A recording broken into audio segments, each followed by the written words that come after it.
Hi guys, I'm here in the art room today by myself. You guys are home for your digital learning day, and I'm going to show you how we're going to make our projects this week.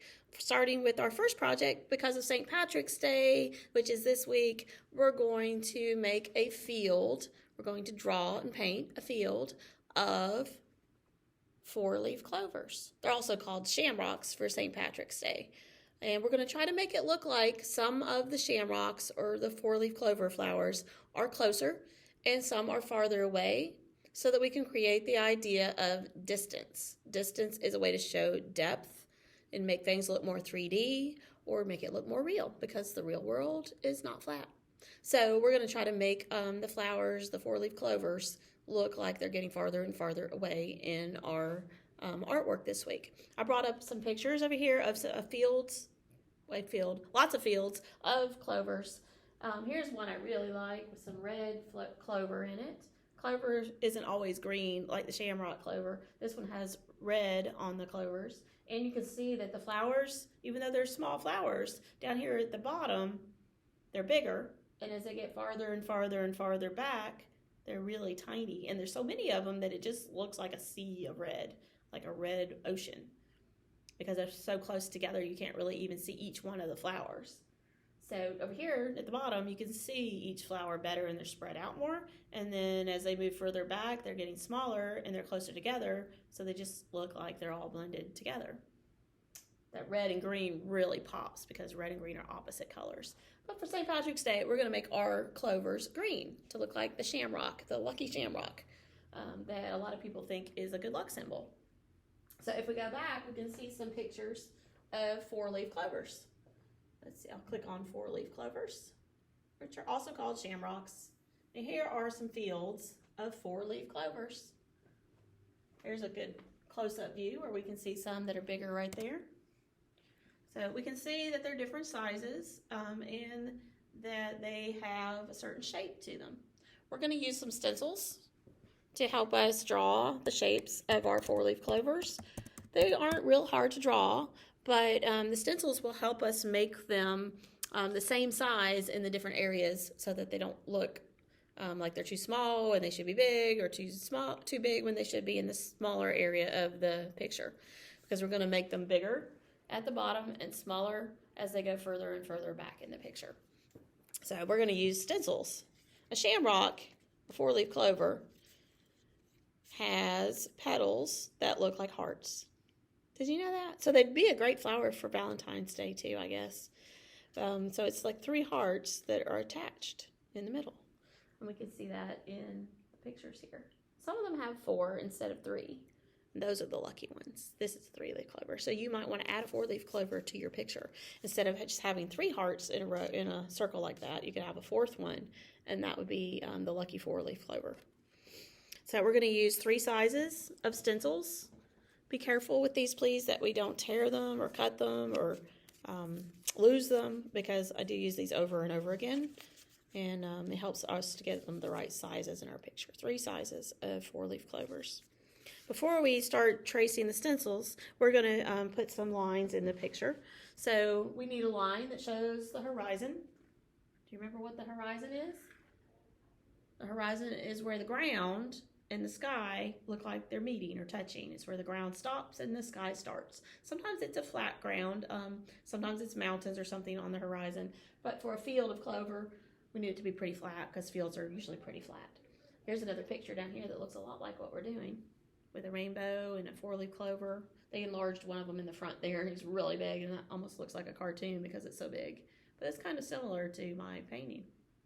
So we're going to draw a line kind of in the middle of the picture, all the way across, pretty straight, just in the center of the paper, all the way across the paper, because our field is going to stretch out long left and right. So we need a paper turned like a landscape. This is a landscape since it's outside. And we're going to make the line go all the way across through the center. All right, we're going to use our oil pastels and draw the grass. We're not going to color the grass. We're going to draw blades of grass, lines that for the grass. You can choose which of your greens you want to use. We're going to be using dark green, light green, and yellow green on the four-leaf clovers. For the grass, if you want to use just one of those and not all three, you can. I'm just going to use the dark green on this one today. I think I used a lighter green, yes, on the one that's up here. And we're going to draw the lines standing up like grass is standing up on the ground. The grass is turning greener right now outside because spring is here. Spring is coming, or spring is already here for some of you. If you're doing this project later than some of the other classes, it's already spring and the grass is turning green outside. So we're going to make our grass really green for spring in the picture. We're going to start with some really short lines close to the horizon, and they could go above the horizon because they're standing up on the ground. And just draw some short lines all the way across the paper. This is the grass standing up, straight vertical lines. They could lean a little if the wind's blowing, and we don't want them on top of each other, so spread them out. Try not to put them all on top of each other. So we've got a row that's going right across the horizon line with some little short lines all the way across for the grass. Once you have that whole first row at the top where they're smaller, then we're going to go through the middle and make the lines a little taller and all the way across. These lines are taller or longer than the other ones, so the grass is taller. Try to spread them out. They could go on top of the ones that are behind them, but try to spread them out so they're not touching the ones that are next to them. Alrighty. And now we need some really tall blades of grass at the bottom. Make these really long and make them go all the way to the bottom and all the way up to where they're either on top of the ones behind them or between them, so they're connected with the lines behind them in some way. We don't want to leave a bunch of white between the rows, is what I'm saying, so that we don't look like we have like a patch of grass that's missing in the field. Let's try to make it look like the field is full of grass and full of flowers, like a lot of beautiful fields are. All right, so now we've got sizes of blades of grass, larger at the bottom, medium in the middle, smaller in the back, so it looks like they're getting farther and farther away. I think that looks pretty 3D already. We're going to add the clover though and make it look even more 3D. So let's start with our largest stencil of the 4-leaf clover. And I'd like you to put at least 3. And they need to be pretty close to the bottom of your paper. So you're going to lay your stencil down and then just draw right over top of the oil pastel lines that you already drew. Just draw over it with your pencil and trace the stencil shape. Now it doesn't need to be all the way down at the bottom, but close to the bottom, because you might want to be able to have the stem in the picture. You could have one where part of it's hanging off the bottom. That would work, I suppose. It would look like it's really close to us. Now let's put 3 going across closer to the bottom of the paper. And spread them out. Let's not make them on top of each other. So you're just tracing around all those heart-shaped leaves. And remember, if you want to add a 4-leaf clover, the lucky 4-leaf clover, you can just not trace your stencil and draw it. Try to make it about the same size as the stencil, but add a 4th heart going around in the circle and you'll have a 4-leaf lucky clover. You could challenge yourself to do that. That would be a way to add something more personal and make it more yours. I don't know if you can see the stencils on the video. Let me see. I'll pull it closer so you can see where I traced the clover shapes. You see it there? Yeah. It's harder to see from far away because it's lighter. So you're going to trace the largest stencil 3 times across the bottom. And it's okay if they hang off a little bit on the bottom. They'll look really close to us, to the person looking at it. Okay, and then we're going to use our medium size. Our medium size clover needs to go across the middle, so it's above the larger ones. They could overlap a little bit so that they look like they're behind the bigger ones. So if you want to make some of them between the larger clovers, or some of them look like they're behind them, that would be good to show more depth or distance. Sometimes things overlap. And try to get 4 of these, because they're smaller. We can probably make 4 go across the field, left to right. Tracing between them or behind them.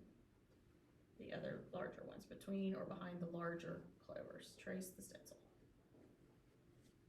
All right, I've got 4. I'm going to give you time to do yours, and then come back with the smallest stencil. All right, here is our smallest 4-leaf clover stencil.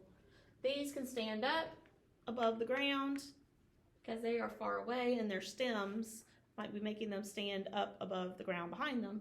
So we can put these above the horizon. And let's try to get 5 or 6 of these. They're pretty small. So let's trace them 5 or 6 times. They could be below the line, below the horizon line, if there's space there. But a lot of them could stand up above it with their stems stretching up above the ground. That's 4. I'm working on number 5. Just trace the shape carefully so they will each look like clovers. And of course you can always add a 4-leaf clover wherever you like. So if you want to draw a 4-leaf clover instead of the 3-leaf clover, try to make it the same size as the other clovers that you're putting in the different sections so it makes sense.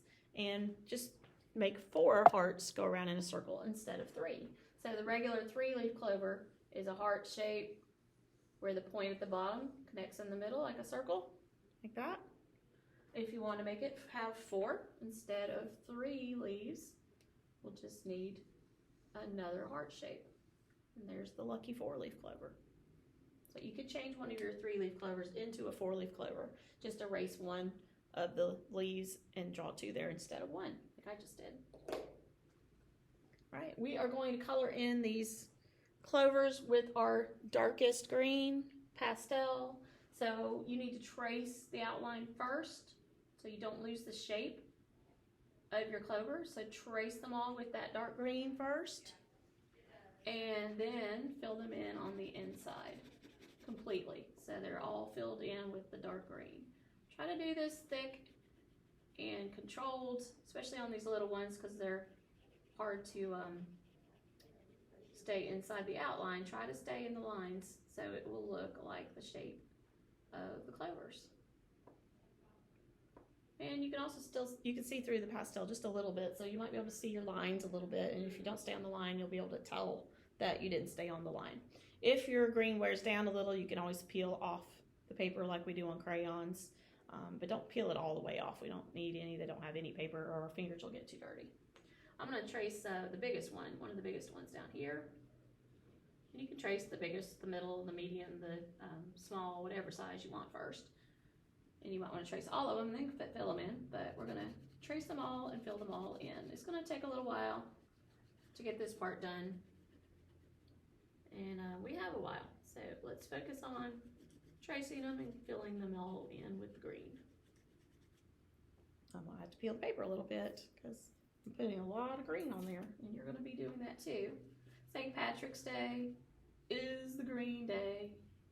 So hopefully you'll remember to wear green or already remembered to wear green on St. Patrick's Day in honor of St. Patrick. He was a saint from Ireland who drove the snakes out of Ireland. That's why people in Ireland celebrate St. Patrick. I'm not sure why we do in America, but lucky green is the color we're supposed to wear. I'm not sure why. 4-leaf clover is green.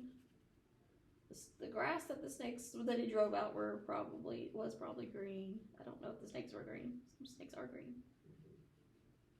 I could probably look it up why green is the lucky St. Patrick Day color.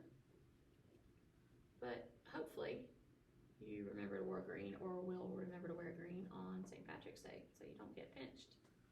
And we're going to make our clovers green because that's the color that shamrocks are. So you're going to color in all of your shamrocks with your dark green. That might be all that we finish on day 1, on our first day on this project, because it's going to take a while to color all those shamrocks. But when we are finished coloring in the shape of each one of those shamrocks, we're going to use a yellow pastel and make the center of each one of them yellow. So we'll just push down right on top of the green. It will make it a light yellow green, not a truly yellow when we mix them together. And you can also make some lines go to the center of each one of the hearts with the yellow. Push really hard and we'll be able to see the lines on the clover leaves, because there's a line right down the middle between the two sides of the heart on each one of the leaves. So that line goes right up and down like this, down the middle of each leaf. And we'll make them look yellow in our picture. So make the center yellow, a little yellow dot in the center, and then a line going to the middle of each heart from the center. And it'll make them look more like their real four-leaf clover flowers. We need to give our clovers a stem. I like the light yellow for the stem. You could use a lighter green or a darker green, but don't use the same color or shade that you used on the grass, because it will just look like grass if we use the same color. So I'm going to use the light yellow to look like stems on the clovers. And you can do that on every one of your clovers. After you use your yellow to make the dot in the middle and the lines on the flowers, then go back and put a stem on your flowers. The stems are going to be longer and thicker at the bottom, so we can make them whiter and thicker too when they're closer. Not just taller, they can be taller and whiter, thicker at the bottom because they're closer to us. This middle flower on mine is hanging off the bottom, so you may not even be able to see a stem. And if yours is doing that on yours, you might not be able to see a stem. You can't probably see it at all on the video, so I'm going to trace it. There's the shape of that flower. It's way down here at the bottom. And since it's down there, the stem would be off the paper. So if you can't see the stem because the flower is hanging off the paper, that's fine. You don't have to make the stem on that one. We do need to put the yellow dot in the middle and the lines between the heart shape on the leaves on every one of them. So they look like real clovers. Let's try to make them look like a field of beautiful, lucky four-leaf clovers or three-leaf clovers. Did you make a lucky four-leaf clover? I can help you in the classroom if you need help drawing that shape, since I don't have stencils for those. Four-leaf clovers are rare. They're not what you usually see, and that's why my field of clovers is all three-leaf clovers, because that's more normal. That's what they usually are.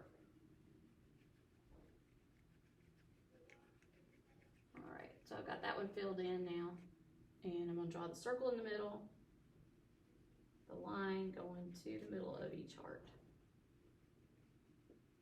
It's okay if we mix yellow with the green, because green has yellow in it. They are beside each other on the color wheel, and they are similar because you make green with yellow and blue. My green is getting really small. I bet yours is too. My dark green for the leaves. All right, so we need to finish all the clovers, give them each a leaf. A stem. They have lots of leaves. We need to give each one a stem. And then when you finish all your clovers and the stems and the lines on them, then we are going to paint with watercolor paints. So raise your hand when you are finished filling in each one of the leaves and making each one look like a three-leaf or four-leaf clover with some details. When you're finished with that, raise your hand, and Miss Wolf in the classroom will bring you watercolor paints. We will paint the sky with the watercolor paints, and you could add a rainbow like I did if you want to, or you could have a pot of gold at the bottom of the rainbow if you'd like. If you need a different color of oil pastel to add another detail that you want to add, your own idea for a spring theme or a St. Patrick's Day theme.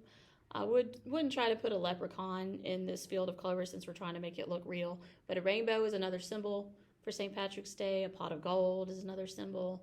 Can you think of any other symbols, lucky symbols you could add that would look realistic? Maybe an animal or an insect, that would be fine.